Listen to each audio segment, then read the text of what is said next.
Di balik nama besar Binance, mungkin teman-teman taunya cuma Project OK, foundernya CZ, Changpeng Zhao, dan exchange terbesar. Tapi di balik Binance itu ada banyak hal yang bisa bikin teman-teman merugi dan harus teman-teman waspadai. Dan akan aku bahas sedikit apa sih harus dihindari dari Binance dan tonton sampai beres, oke? Ya teman-teman, Binance kalau kita ngomongin Binance itu nggak cukup apa ya, nggak akan cukup untuk satu video karena ada banyak hal yang positif. Pertama mungkin bisa bikin teman-teman cuan, baik itu dari Launchpad atau emang platform tradingnya gitu ya. Binance Exchange salah satu exchange terbesar juga. Tapi di Binance itu kalau kita lihat ya, ada banyak hal yang mungkin teman-teman udah pernah coba dan bikin teman-teman merugi ya, ataupun apa ya, scam maybe atau apa gitu ya. Di Binance itu juga banyak ya guys. Jadi nggak cuman hanya karena nama besar itu semuanya baik-baik aja. Dan banyak hal-hal yang harus teman-teman hindari. Salah satunya mungkin skema-skema seperti penawaran farming dan anything gitu ya. Karena it's very very dangerous. Ada beberapa yang mungkin official dari Binance yaitu adalah PancakeSwap dan juga PancakeSwap ya. Walaupun aku udah lama tuh nggak pernah yield farming ataupun farming lainnya gitu ya di Binance. Kalau dulu tuh viral banget gitu ya di PancakeSwap. Tapi di balik Binance itu guys, setelah si foundernya itu berubah dari CZ dan sekarang foundernya itu adalah Richard Teng ya kalau nggak salah. Nah, kalau teman-teman cek, tar ya aku kecilin dulu. Ini aku buka di CoinMarketCap. Oke, di CoinMarketCap itu kita bisa lihat ekosistemnya BNB Chain itu sangat besar ya. Untuk ekosistemnya sendiri yang didominasi oleh memes ya sebenarnya, besarnya juga oleh memes. Itu ada di market cap-nya itu 140 miliar dolar. Itu hanya untuk BNB Chain ekosistem, belum Binance Alpha, belum juga Binance Launchpad gitu ya, yang Launchpad di sana. Dan Launchpad Binance juga menarik, pengen aku bahas tapi di next video karena banyak yang bilang merugi ya. Launchpad di Binance itu project-projectnya itu ROI-nya itu nggak kayak dulu. Jadi Launchpad Binance sekarang dan dulu itu sangat jauh berbeda teman-teman. Nah, oke, lanjut kita bahas ya. BNB kalau kita ngomongin Binance Chain, kita tahu ya blockchain besar, terus juga transaksinya itu per hari itu 7,1 berapa ini? 7.100 miliar, guys. Bukan per hari ya, mungkin ini entah apa ya. Ini total transaksi counter. Oh, total transaksi 7 triliun mungkin ya. 7.000 miliar, sorry. Berarti ya segituan lah. Teman-teman hitunglah berapalah terserah gitu ya.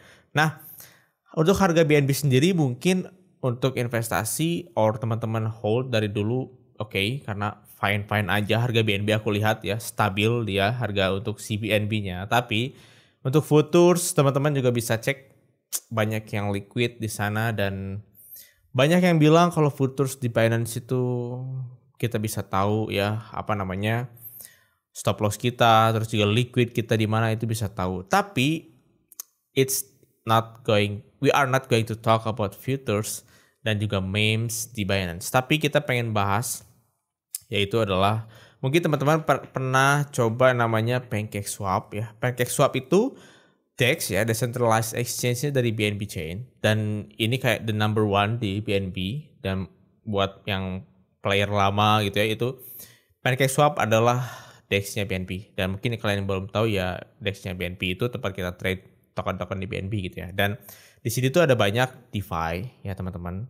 Ada earn, ada farming, ada farm dan kalau farm di PancakeSwap mungkin rate-nya atau ROI-nya itu masih besar. Kalau menurut orang-orang yang di DeFi yang apa di perbankan biasa itu ini adalah besar gitu ya, di DeFi di PancakeSwap ini besar. Ada yang lebih mengerikan lagi guys. Dan menurut aku untuk farming di PancakeSwap itu juga worth it. Tapi ada banyak platform-platform yang menurut aku nggak logis ya teman-teman nawarin ROI-nya. Itu mulai kayak dari kalau kita lihat di sini itu kan cuman 30% itu APR ya. APR itu kalau nggak salah APR adalah singkatan dari annual percentage rate ya. ROI per tahun ya. ROI per tahunnya itu cuma 30% untuk USDT dan BNB gitu ya. Terus juga yang lain yang paling tinggi mungkin APR yang paling tinggi itu ada di bank. Tapi ini juga memes coin ya dengan volume yang kecil dan ini juga sangat riskan. Nah, ada yang nawarin juga sampai kayak 8% per hari gitu ya guys. Jadi kalau kita kaliin 8% per hari. Kita kaliin ya, 8% per hari kali 365. Itu 1 tahun 2.920%. Oke, dan aku ambil satu sampelnya, platform-platform seperti ini teman-teman juga harus cukup aware seperti apa, dan ini aku dapat juga dari dari Dex Screener, dan dia cukup aktif di sosial media, dan sebenarnya 2 tahun yang lalu itu ada platform seperti ini tuh udah ada guys, sudah ada, dan mungkin mungkin ada yang jual scriptnya, dan mungkin teman-teman tahu gitu, ada yang jual script seperti Escape gini atau farming di BNB itu, dan ini muncul lagi, tapi dengan domain yang berbeda, dengan nama yang berbeda, dengan token yang berbeda, dan ini menurut aku yang harus teman-teman waspadai ya, karena apa? App Escape ini itu dia nawarin yang namanya ya guys. Nih aku baca sebelum bikin video, aku baca dulu, dan dia tuh nawarin 8% per hari. Sebentar ya, di mana ya? Tadi aku lihat, di sininya guys. Dia tuh nawarin 8% per hari ini. Up to 8% per hari. Bayangin, per hari 8%. Jadi 1 tahun itu 2.900% atau 29 kali lipat. Dan kalau kalian lihat di Dex Screener, terus kalian cari Escape Banana. Nah ini, walaupun liquidity-nya ada di 26.000, cukup ya hampir sama-sama seperti memes, tapi dia masih running sampai sekarang, dan tetap harus teman-teman hati-hati karena ini market cap-nya sangat kecil sekali, dan kalian juga harus jangan tuh all in di sini. Dan lupa, di video ini tuh nggak ada financial advice, aku di sini objektif ya untuk mengingatkan teman-teman dari apa yang dulu aku pernah ini juga.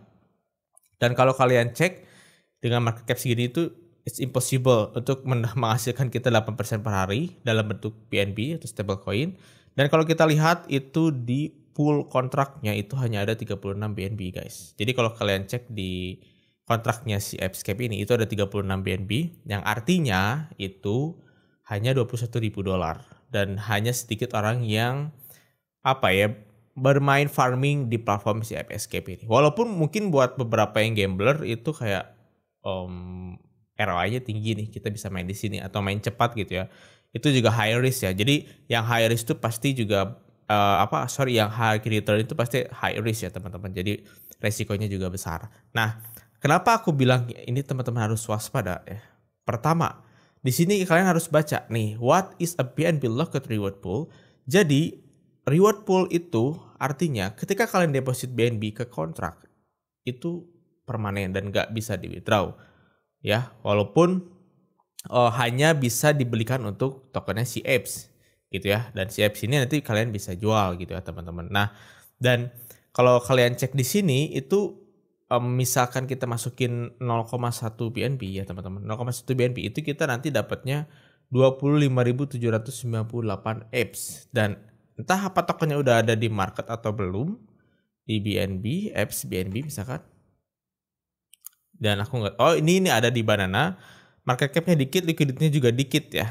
Nih, liquidity-nya juga dikit guys. Jadi aku nggak tahu apakah ini bisa dijual di sana apa enggak, dan nggak terlalu aku perdalami karena tujuan video ini itu ngasih tahu ke teman-teman bahwa platform-platform seperti farming, entah itu mau di BNB atau di Solana atau dimanapun, kalau nawarin return yang sangat besar, it's not logic guys. Jadi teman-teman juga harus waspadain itu, oke? Nah, sebelum aku end up this video, jadi di balik Binance yang sebesar ini, yang volume hariannya itu bisa berapa ini? 4,6 miliar dolar per hari ya, itu walaupun sekarang itu lagi turun tuh 32%. Itu banyak dimanfaatin karena menggambleng nama besar Binance, terus dia bikin platform DeFi itu dan menghasilkan platform seperti ini. Jadi teman-teman juga harus waspada, di balik nama besar Binance itu banyak hal-hal yang harus kalian hindari. Oke, mungkin dengan video ini bisa bantu teman-teman bahwa nggak semuanya yang menawarkan profit besar atau apapun hal yang besar itu bisa bikin kalian profit atau cuan. Oke, walaupun itu di atas Binance atau Solana atau apapun itu. Karena sekelas mantra kemarin pun ngedam ya 90% dan mungkin akan aku bahas di next video untuk si mantra ini ya. Karena cukup menarik sih menurut aku si mantra ini dan aku tahu jejak rekam si JP Mullen ini. Jadi bisa share ke teman-teman. Semoga kita bisa bahas si mantra ini di next video. Oke, see you, bye-bye.